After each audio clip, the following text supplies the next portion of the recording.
I'm Isaac Grow. Here is Mr. Magedman for the Grow Time Show. Today we'll be playing cornhole. Hopefully I won't lose again to another staff member. You know what my score is right now? It's how many times you've won cornhole? How many times I've just won in general against the staff? 3. No, it's the opposite. I've won one time. I don't think 1 is the opposite of 3, but that's math. You should probably check with your math teachers. I think that would be -3. You've lost. I think that's the I'm not sure. Here's what I do know about this. You gave yourself the advantage because even though we're in the shade, I have the sun coming right down into my eye. So I see how you set this up, but Big that's brain. okay. I think I got this. All right. Okay, you're gonna go first? Yeah, I'll go first. Because it's grow time. Yeah, it's my show. Go ahead. We don't care about the guests. No. So, you said how you were in some, not movies, but in some media, like as an actor before. Yeah, you were a I've done teacher? television and film, I guess. Well, I think it was I see why you've lost. Yeah. Do I go now, right? Yeah, you go. Yeah, but one at a time. I think it was a made-for-TV movie. So there was a television show called The Even Stevens Movie starring Shia LaBeouf. LaBeouf? Here we go. LaBeouf. Yeah, LaBeouf. Oh! I think I'm gonna knock that one in. So Even Stevens television show was on Disney, and when the series ended, they made a movie. Now, it was a very small part. Interestingly, you could go ahead and throw. Okay. Throw, Grow. Throw. You can rhyme so many things with grow. I've been, I've had so many Show things. me how you throw, Grow. That's all right. So it's one of Ms. Jope's favorite movies, I guess. So she's the reason I get these residual checks. I should share one with you. I'll block out all the numbers and stuff that I shouldn't be. Oh, that was sad. Shouldn't be showing to the public. But like I get these residual checks like once every 3 months. And my last one I just got, I think it's $1.15. Essentially, a residual check is after the first time the movie, you get paid the first time, and then for your filming it, and then when they show it a second time, then you get half the amount, and then it goes half and half and half, and it just gets smaller and smaller over time. Wait, did mine go in? Yeah. That's so good. That's so good. Masterclass. Do we switch sides now, or do we just? No, I'm you just use the purple. ones that you already have. Yeah. So, anyways, so I'm in that. I have long curly hair. I'm young, healthy, lovable. I think I just gave you a point. I don't know. Hold on one second. We have. Good morning. It's grow time with gardening. How about you go first this time? I'm gonna go first this time. Yeah, you go first. Since you're the actual actor. Yeah, so that was the Even Stevens movie, and I was also a recurring character in a sketch television show where all the stars, like there were 7 actors that were all kids, kind of like Saturday Night Live for kids. It was called All That on Nickelodeon. So I did, I don't even remember, about 10 episodes. Oh, wow. Very small part. I had less than 5 lines. They have what's called 5 and under. That way they pay you less. If you have 5 lines or less, then they pay you less. And I literally got like $170 every episode, which took 2 days, like 1 day of rehearsal. Oh, I don't. And, way off. I didn't even hit the board. No. Yeah. Does that answer your question? Do you have any questions about that question? I have, with the All That, right? That's what the show is called? It wasn't called The All That. It was just called All That, but go on. All That. Yeah. You said that, like, you were paid per episode, 2 days per episode? No, so I had to come in for 1 day of rehearsal and 1 day of shooting. And it was the lines, so you're given a certain amount of lines. So every period or exclamation mark, that's a line. Okay. Right, so if you do 5 lines or less than that, you get paid. How did I get a green one? Wait a minute, I think I just picked yours up. Does that count? What's the official rules? Hey, if I threw the green one, do I get points? Sweet. Oh, okay. There you go. All right. The people have spoken. People have spoken. So I got to throw that away. Wait, let's switch. Here's the purple for you. Okay. Oh, wait, where are we? I don't even know. I get those 2 greens. Don't hit me.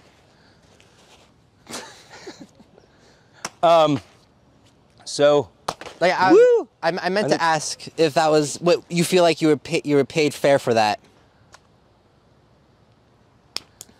I honestly, I mean, what fair is, I don't know how much the show made being on Nickelodeon and all that stuff, and I didn't really have much to compare to. You know, back in those days, there was 2 separate unions. One's called SAG, Screen Actors Guild, and the other one is called, oh, you're supposed to go first. Throw that back. Let's try that again. All right. Let's try that again. So there used to be 2 unions, now they combined. One's called SAG, which is Screen Actors Guild. The other one's AFTRA, which is, I think, American Federation of Television Radio Artists or something, actors? I don't know, something like that. And then they combined them, but back then that was AFTRA, and it was the going rate. You know, it was what it was. Ultimately, as you know, there's a writer's strike right now. Ooh, I nailed it. That's one. That's me again. So... Yeah, producers are always trying to make, you know, millions and millions and millions off of the work of others. Do they deserve it? Well, I mean, they're putting the risk in, yes, but I think from what I've seen from previous strikes, they're always pretending like, oh no, we're not making as much money as you think we are. They are. They're making lots of money. So, and the problem right now, by the way, with the writer's strike, and subsequently, I think the actors are striking now? Yeah, actors are striking. Writers and actors are both striking together. Yeah, so they're all saying that we don't know what's going to go on with the stream. The streaming service, we don't know. You know, we can't really say. That's what the producers are doing. That's what they did with the internet. That was the last time that I remember a strike going on. And I was actually part of that strike back then. I want to build a little castle with my little tower, knock it down. Little tower. So I won that round, right? Hey, little buddy. I don't even think we're keeping score. I think this is just fun. Did I cut you, or do you have? No, there's an ant on my finger. Oh, you should show the camera up close. You want to look at what's his name? Did he fall? Oh no, he's right there. He's running around. Fred the ant. Nice. We'll let him go. Bye, Fred. Bye, Fred. I just found out an interesting fact. There are 250 million ants for every single person on Earth. Really? That's a lot of ants. Ants overpopulate us. It's amazing. I think they said it was something like quadrillion or something like that. It was there's 7 quadrillion, smillion.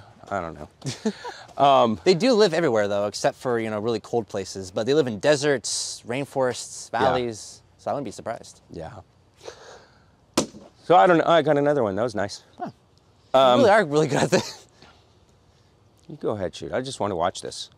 That was nice. So anyways, yeah, when I was in the union, we were striking over the internet, and you know the internet's blown up and lots of money came from it. But the producers were trying to just, you know, saying, oh, we don't know what's going to happen. That's what they're gambling on. They're very smart people. Mm-hmm. They're gambling on stuff, and sometimes they lose. I think the biggest problem, honestly, with the producers, just to go on a tangent here, is when they try to take over and... I'm sorry, you know what? That was really good. I think that was your first... That was my first, like, slam dunk. That was the first one. We need to take a moment here to appreciate. That was amazing. New LeBron game. Okay. Round 7. That was getting serious. It's getting totally serious. Oh, nice. Bounce. It bounced right back in there. When producers get in the way of the writers, which is confusing because in television, the writers are the producers. In film, the producers are something else. It's a very confusing concept. In television, you have a writing staff. And so then you have the writers become producers and then can eventually become executive producers. So I have a couple of friends that are in that position. Mitch Watson, he's an executive producer or the executive producer, I don't know, for Big Nate right now. Oh. And another buddy of mine who has a writing partner, David Finkel and Brett Baer. They've done a lot of different things. The most recent one was Bad Sisters, but they were also co-executive producers on 30 Rock. So they started out as writers and then they became producers, but they're still writers as producers. So they're kind of fighting themselves, really. It's a weird, confusing. Because I thought that... Don't go into television and film is what I'm saying. No. What I thought was, you know, television and movies, you know, they're obviously different, but when you have, like, producers for television were the names of what was televised. So you have like, you know, Nickelodeon, the Disney Channel, what is it, CNN? No, that's a news, but I forgot what it's called. Well, you're talking about, these are production companies. Yeah, and so wouldn't they be considered producers because they're putting money into the project? Isn't that what a producer does? You know what, I don't want to give you wrong information. They're the production company. They're often distributors. Things get really confusing. So first, like if you're watching a movie or a television show at the starting, you'll see a bunch of those little, you know, 15-second, like little 15-second videos or whatever, or graphics that say this is the production company. And then it'll say distributed by. So a production company makes a movie or a TV show, and the distributors, they actually are the ones that saying, okay, this is where it's going to go. Oh, okay. And it gets really confusing and complicated. I'm not on that level of great knowledge. Where are we at? Am I throwing green? Yeah, she's throwing green. I'm sorry. So, yeah, I mean, it's very confusing. Yeah, the film industry right now is, I feel like, very messy because, for some examples, movies are getting dumbly expensive because there's been a really popular trend of recasting, rewriting, like redoing a bunch of movies when you have other good films that only cost about $1 billion to make, compared to like all the Marvel films that are like $2.5 billion. Yeah, well, I mean, it comes down to this. Is it my turn? Yeah, it's your turn. Okay, so it comes down to this. There's a movie like Barbie. It doesn't matter if Barbie's good or bad, it is great. Doesn't matter whether it's good or bad. People have heard of Barbie, so they want to go see Barbie. Fortunately, it's like hanging on the edge. Hold on 1 second. Okay. Oh, that was close. So, hold on 1 second. I was kind of a jerk about that, and I apologize. I'm going to go pick up my beanbags. Yeah, he's fine, he's fine. There you go. So, essentially what happens, and I understand it, but it kind of annoys me. If somebody knows something, Barbie, Teenage Mutant Ninja Turtles, they've heard of it, they're going to want to go and see it. If you, Philip Rides Down a River, okay? That's the name of the movie. Yeah. Could be a great movie. But people are like, oh, should I go see Philip Rides Down a River or Barbie? Oh, I've heard of Barbie. They're going to go see it. And that's why it makes more money. Depending on a bunch of other things. For instance, when do they release it? That's why the distributors are very important. They have connections to where they're distributing to, but they're also saying, okay, what's the timing of this? Yeah. Who am I up against? Oppenheimer went up against Barbie. A lot of people, mostly older people, I assume, they've heard of Oppenheimer, they know who he is and whatnot. So that's also a familiar. Did you see it? No, sadly. I love World War II, and I really do want to see the movie. I haven't seen it yet because I had a choice either to go see Barbie with my family or see Oppenheimer by myself. And so I'd much rather go see Barbie with my family, and it was really fun either way. Barbie was I'm not disappointed. I loved Barbie. It was good. I was expecting a little be a little more kid-like and not a social commentary, but it was still good and it was funny. You could obviously tell the not stage director, but the people who like make the stuff on the scene. The set designers? Yeah. Deck designers. They really put like their heart and soul into it. It was all very. Oh yeah, it was great. Yeah, it was great. I thought Oppenheimer was going to be more kid-like, but no, actually I didn't see. Wait, is it your turn? I think it's my turn. Okay. I didn't see Oppenheimer because, quite honestly, awesome. Thank you. That was amazing. I know. I didn't see Oppenheimer because I cannot not go to the bathroom. Like, I can't hold it for 3 hours. It's a 3-hour movie. And to be fair, he probably had a 10-minute, credits or something like that. So maybe 2 hours and 50 minutes. I got about 2:05 in me at best. Wow. And I got to hold it every day when I'm in the classroom for an hour and a half. It's I don't training. get to disappear. You all get to just walk away, and then you walk like this. Not you, but then they're like, I'm going to the bathroom. I'll be back in about 20 minutes. All right, I think it's your turn. Yeah, the marketing for Barbie was great. Another movie that I feel like deserves more appreciation is Elemental, the Disney original, where it's You feel that it was better than people... Yeah, than people thought it was going to be? Thought it was? Because even I saw some of the trailers for it, And even then, it was some trailers. I didn't like the advertising wasn't great. I was all, you're wrong. The advertising wasn't fantastic. But when I actually sat down and watched the movie, I really enjoyed it. It was a really cute movie. Cool, nice. But, you know. But it wasn't Greta Gerwig, no. Sacramento native, who went to this school one time to go see a football game, I think. Really? That's not true. I have no idea. I was like, really? I don't, we have history here. I have no idea. Did you get me pulling up my pants? That's important. I gotta hitch my pants up for this game. Put on your straps. Oh, that's too much. Yeah, I feel like Disney is not doing too well with their originals, and it's a lot of different reasons. But I also think it's kind of funny how they're bringing a lot of old stuff back that they don't need to. Like, have you heard they're making a Toy Story 5? Really? Yeah. Toy Story 5 is apparently in production. This is what I've read and heard and seen. This isn't fact, but I have read and heard and seen that Toy Story 5 is being written right now, which I feel like is, like, I don't want to be mean to Disney. Well, they are a corporate company, so I guess it could be. But, like, why do we need a Toy Story 5? I feel like Toy Story 3 was a great ending for the series. You know, they get brought to a new younger child. You can throw it if you want. You gotta pick your stuff up. You're in my way. Oh, my bad. Okay. They were brought to what was her name? Bonnie, the new little girl. Yeah. And you know they're starting a new life as toys, and that was a great ending. And even the movie itself ended with the movie going up to the sky, which is how Toy Story 1 starts. It's the sky background. Oh yeah. And then Toy Story 4 came out, and I was like, okay, you know, we have closure between Bonnie and Woody, because I kind of forgot about. Did you like Toy Story 4?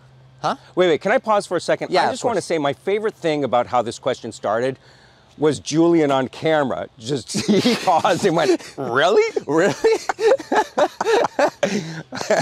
We appreciate all commentary. He's supposed to be like invisible. Yeah. Like, really? What? Wait, it's my turn? Yeah, it's your turn. Sorry, go ahead. Wait, did you like Toy Story 4? I did. I feel like the plot could be written a little differently. I didn't like Forky because his whole running joke was that he was suicidal, basically. Uh-huh. Have you seen it? Toy Story 4? Yeah. I loved it. I did, but it wasn't the greatest film, but it was a good film, and I liked the closure. We just got to pause. Every time you make it, I am so proud of you. Man, I've known you since you were the young, ripe age of 15, and I am proud of you. Thank you. But yeah, I feel like I really like the closure. That was terrible. I really like the closure between Bo Peep and Woody, because I kind of forgot about Bo Peep. Yeah. But I feel like they didn't, like, it wasn't needed. It was a good film, but it wasn't needed. It was like, oh, okay, like, that's a cool film. Yeah. Speaking of Toy Story, though, I did not like Lightyear one bit. I watched Lightyear with a decent expectation of it, and I did not like it at all. You're mad about this. I don't think I've ever seen you this mad. And that's about as mad as you get. Yeah, really, I don't get much madder than this. You know, I think you go first on this one. Yeah. Okay, I thought Lightyear was okay. I think here's the weird thing. When it comes to sequels, a lot of people are skeptical for good reasons, because there's been a lot of bad sequels. Yeah. Right? I mean, totally fair. Mm-hmm. But I always kind of think, well, let's give it a chance. It's funny. I love my wife. I'm not throwing her under the bus here. But she quickly judges a movie by those previews. Previews, by the way, it's artistry in itself.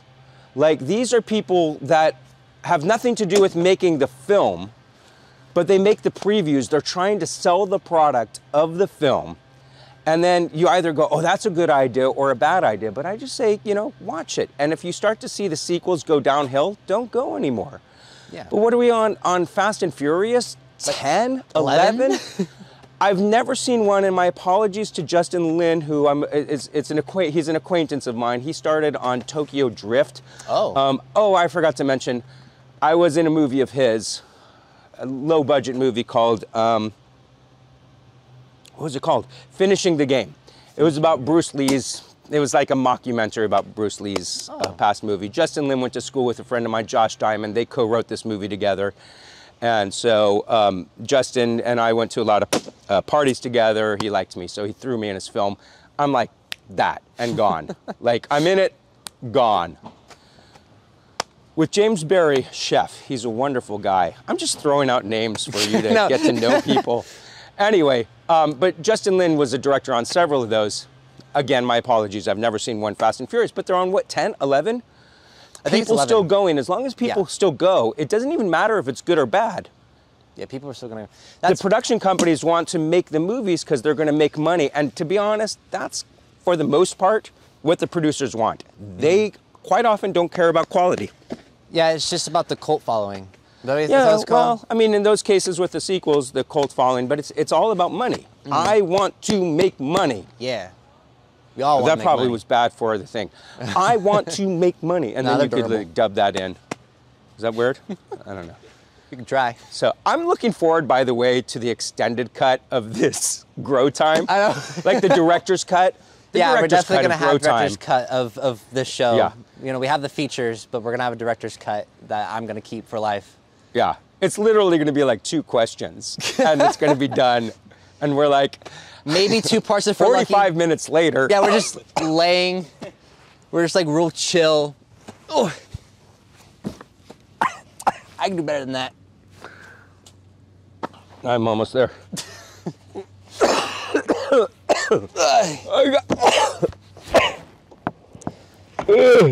Yay! I got grass stains all over me. Yeah.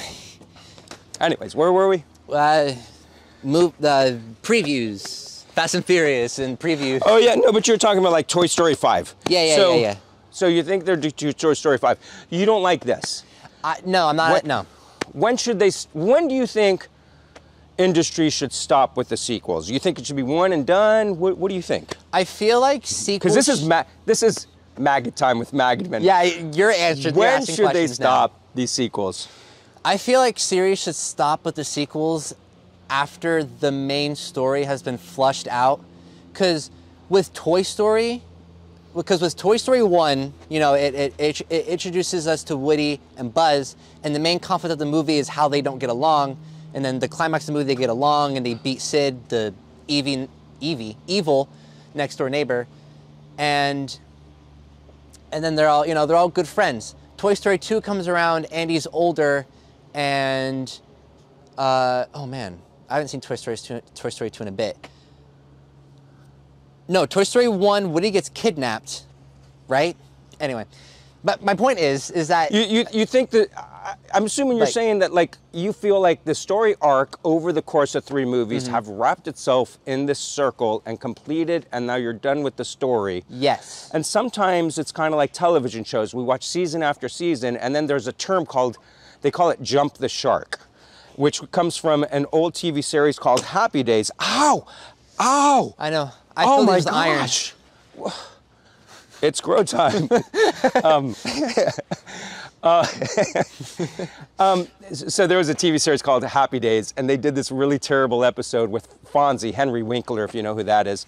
Henry Winkler was this character named Fonzie, and he's on a jet ski, and there's a shark in the waters, and he has to jump the shark. And it was such a really bad episode. And from then on, Happy Days turned out to, like, they churned out really bad episodes. So they call it jumping the shark. You've gone on too long with this series. And I guess at a certain point with movies, it's kind of the same thing. Don't jump the shark. Leave people wanting more and just leave it. You know, because one movie sequel that I haven't seen them yet, but the sequels I'd like to see is the 007 movies. The 3 latest ones with the one same actor. I can't remember his name right now for the life of me. Craig. Craig. I think that's his name. Yeah, we're gonna have to look this up and then dub it in. Yeah, dub it in. Dub it in. We're gonna post-production. Oh, that was with Craig. Yeah, that was him. Yeah, he's great. He's my favorite. He's a great actor. Yeah.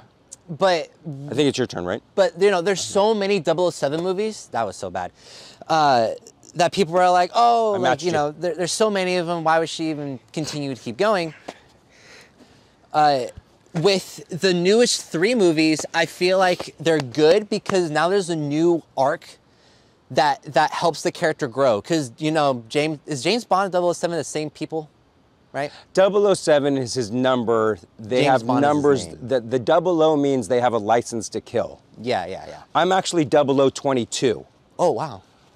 But I haven't used it in years. Last time you I used should have it? said 42. No, 0042. I don't know. But Well, okay, so, but every movie keeps exciting you.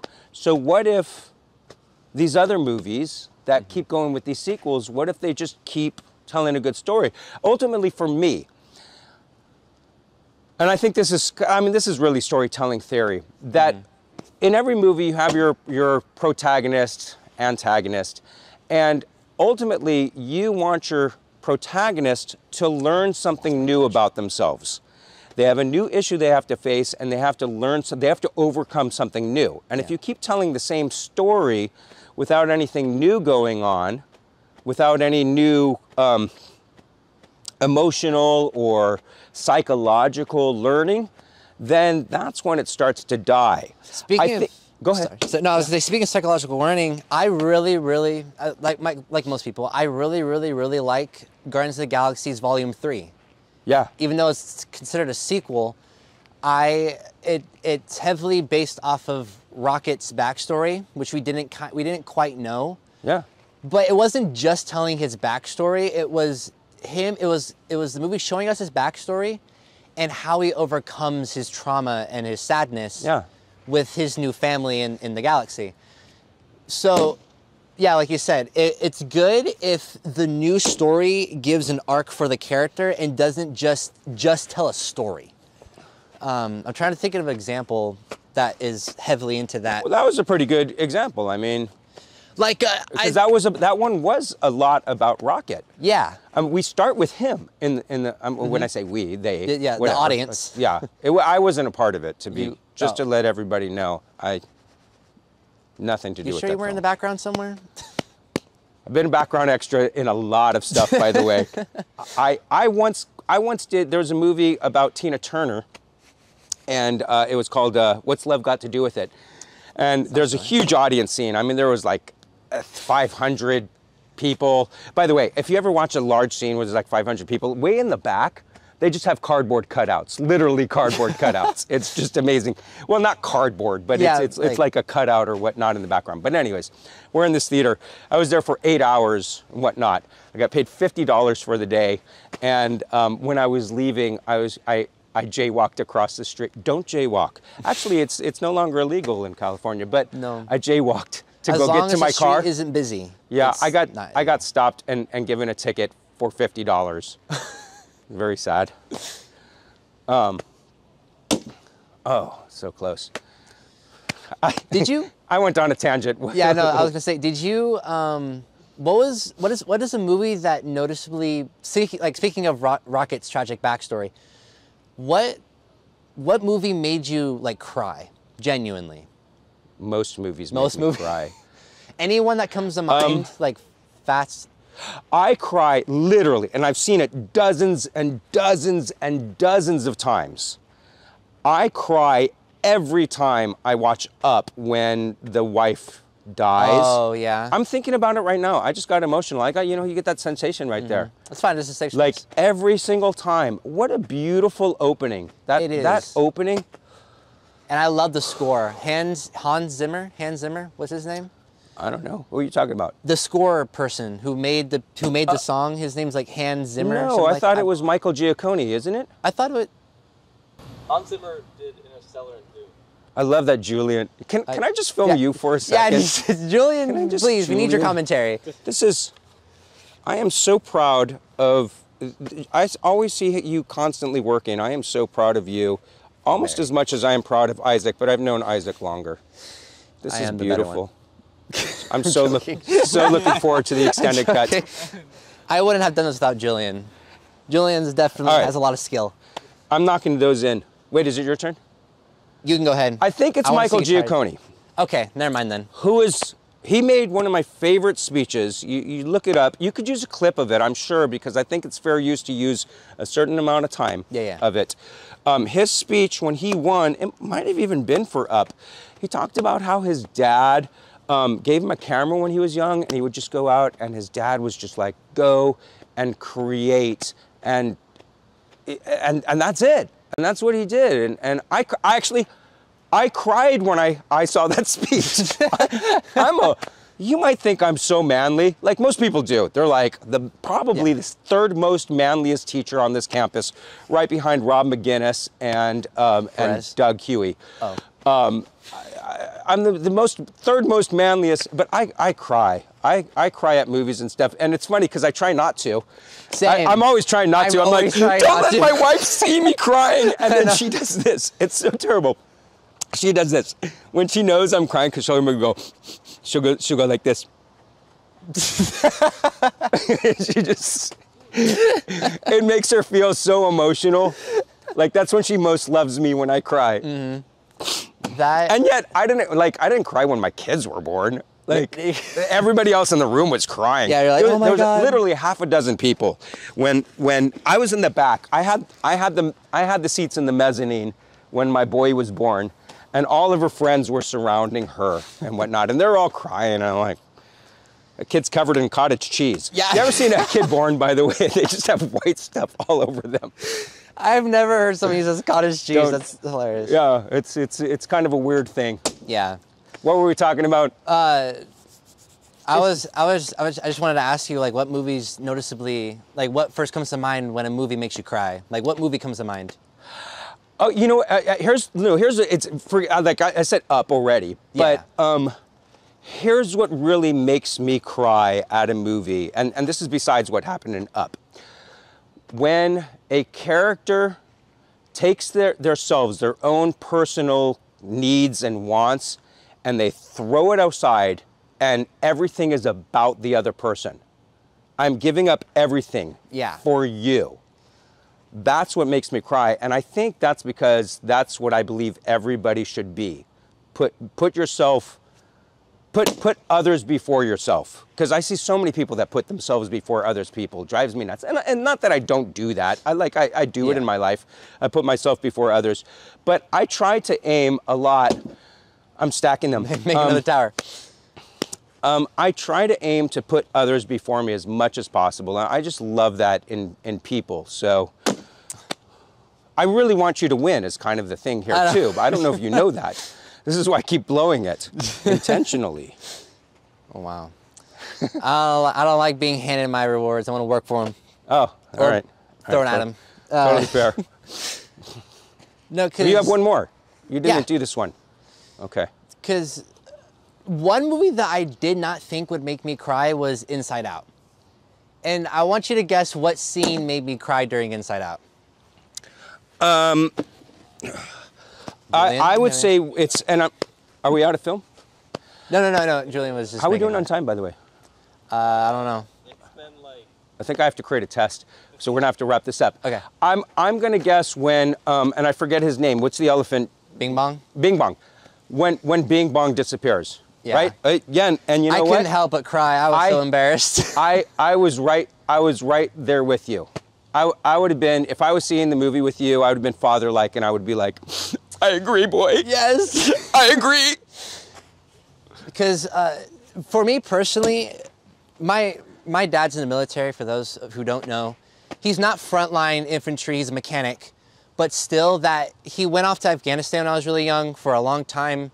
And I always had this fear since I was little. And, the media of what the Army is just a bunch of fighters and, they die. So when I was young, I thought my father would die in Afghanistan. So seeing that movie reminds me of like the sacrifices people make, whether their lives are on the line or not, and then they do it for other people to succeed or to protect somebody else. That resonates a lot with me. So that's why that scene really made me like emotional. Well, and that scene is a great description of, you just said it, and that's what I was saying before, is that Bing Bong, he puts everybody else in front of him. He's saying, you know what, I'm gonna die, but you all need to live. Mm-hmm. I just got chills. I know, I'm getting emotional right now. You don't call your dad Bing Bong, do you? No. Okay, No. Just checking. No. Oh my gosh, hold on. You almost did. Wait, oh, sorry. It's like an extra point. Okay, go ahead. All right, any more questions? Because I gotta. Ah. We gotta run. No, I think that I just want to say good. I gotta. That's a very. I like this conversation. So This I feel was like, fun. Yeah. Okay, give an outro. I don't know if you should do like a YouTuber. You got it. Thank you so much for watching. If you did enjoy this episode, press the subscribe button, like the video, and we'll see you in the next interview. Stay cool. Stay awesome. Did you already cut it? I don't know. Oh. All right, I don't know what that was awesome. Thank you. These questions better not suck. Do you have them all? You're freeform. You're just like, I'm gonna do it. Yeah, I'm freeform. I'm grow, baby. We're gonna, yeah, this is grow time. We wing it. It's grow time. Hold on a second. I need to tie my shoe. But while am I out of, I don't even know if I'm out of frame or if you're just looking at the top of my bald head. It's okay. I want you to know before we start that I used to have a show called Magedman with Magedman. So I kind of feel like you've stolen this show from me.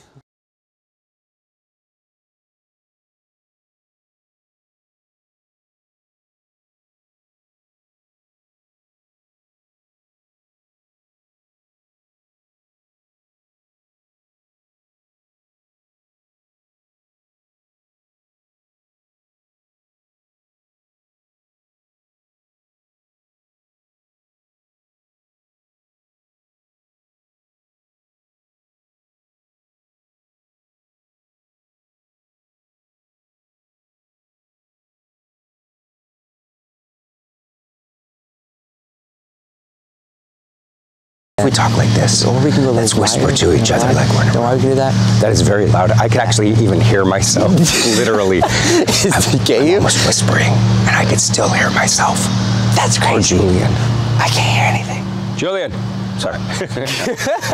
I'm just gonna put it back to stereo for now. Stereo. You have the audio, it's the built-in audio blank for words today, the volume.